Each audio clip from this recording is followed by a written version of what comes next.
to a disorder that affects an estimated 1.5 million people across the nation.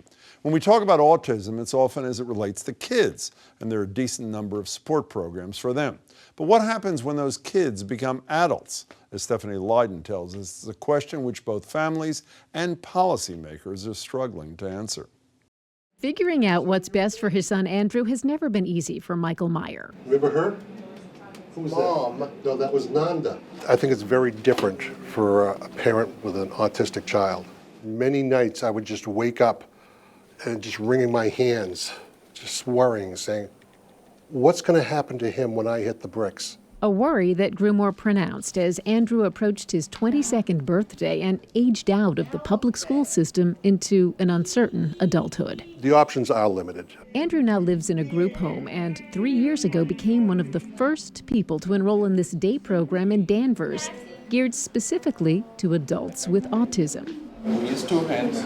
There's an emphasis on teaching life skills, and with a conservative estimate of about 400 young people with autism aging out of the school system each year in Massachusetts, plans to expand. But there's also a very large population of folks with autism who are not appropriate for rehabilitation but don't have anywhere to go during the day. So what happens to them? A lot of them are sitting at home watching TV. Kathy Boyle runs an organization called Autism Housing Pathways. She says many adults with autism can live independently with support and a job. Employers have to start to embrace this because frequently what will happen is you'll find somebody who gets a job. And there is a manager who's very understanding and accommodates the person, but when that manager leaves, there's a new manager who doesn't want to be bothered. Boyle says helping adults with autism move toward independence benefits everyone.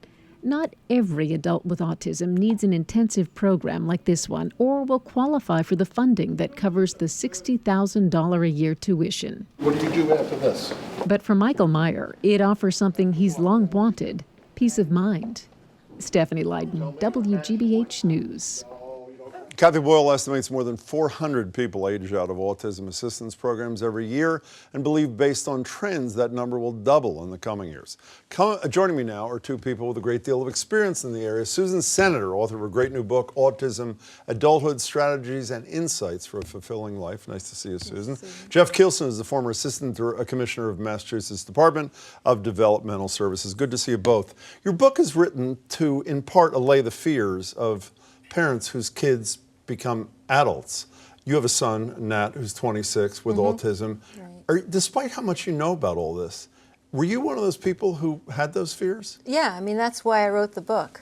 I was feeling like I wasn't sure if I'd done all the right things, if I'd missed any deadlines, who was I supposed to talk to, when are you supposed to start planning? So even for me as an advocate, it was difficult to know. Even for me, who has nothing to do with that community, Jeff, when I see that there's this arbitrary date, you turn 22 and all of a sudden the commitment that states, including this state, have to kids with autism starts to disappear. What's the rationale for this?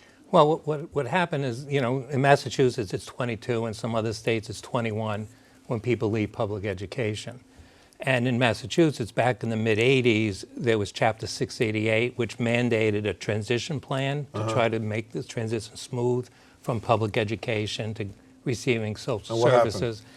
So that legislation was passed, and in fact, the amount of funding available has grown significantly. And more recently, with, as Kathy said, the explosion of people with autism, that has grown even more significantly. So in this year's budget, there's a proposed $7 million for the 900 people who are turning 22, about half of whom have autism. What's the primary worry? I was reading your book.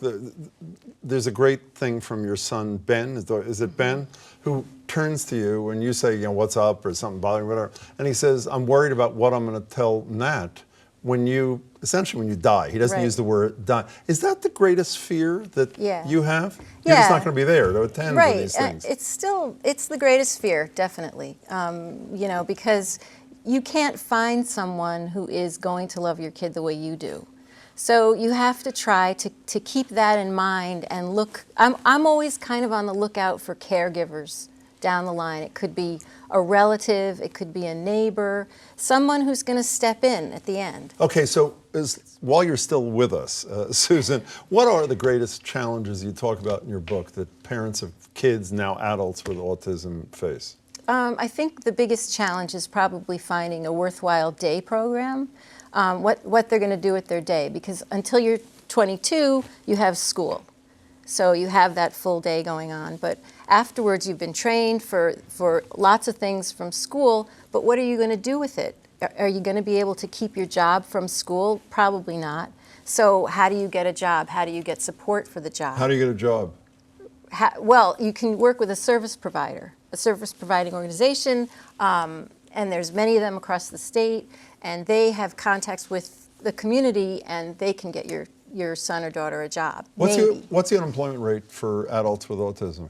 I would say in the neighborhood of 80, 90%. And my guess is that the reason it's so high is, this is a question, not a statement, but I guess it's coming out as a statement. It's less about the ability of that adult to perform the job and more about the concerns, fears, lack of understanding of potential employers. Is that a fair statement? Yeah, sorry. That's Yeah, Well, you're shaking your head well, like half. I think yes, to some degree. I think what we're trying to do now is educate businesses that indeed not only people with autism but people with disabilities. How are we trying to do that? Well, some of it is one-to-one, developing relationships with businesses.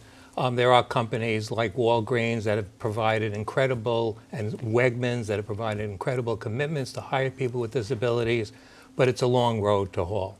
So other than employment or what to do in their days when these programs disappear, despite actually more funding than I thought existed in the state level, what give me the next level down of concern, challenge that a parent like you faces?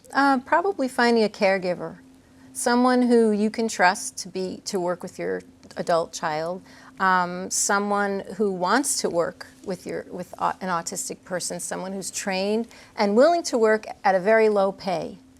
And how do you address that? Does the state help with that? Yeah, so I think one of the biggest challenges too is not only finding a person, but that the person has the skills and the knowledge of working with people with autism or the particular individual.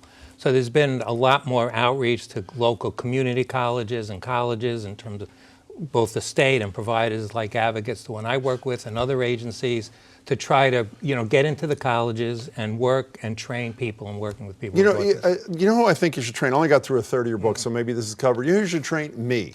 Beyond the employers, it seems to me the world is divided, sadly. I don't know if you agree, between families and people who work in the field where there are people with autism in their families and those of us who don't have it. And we're part of the problem, it seems. We don't understand it. We're too nervous to deal. How do you deal with people like me? Well, I mean, a lot of people are afraid, and a lot of Exactly. people are afraid of disability in general. If you're not used to someone with a disability, I think your natural impulse might be to shy away So or how do you change that? even to feel afraid. The way you change that, I try to change it by writing about it. And by trying to humanize my son for people, we all have to have our autistic and disabled relatives out in public doing everything they can. Get the public to relax and understand these are just people. Integrating them into society Yes, rather than inclusion. creating a special place. Inclusion is the key, Absolutely, yes? you don't want the special place. It's not so special. Susan, your book is terrific. Nice Thank to see you. you. Me Jeff, too. pleasure to Okay, meet you. thank you. Thanks so Nice much for meeting your you. time. Appreciate it. Susan's book again, Autism, Adulthood, Strategies and Insights for a Fulfilling Life.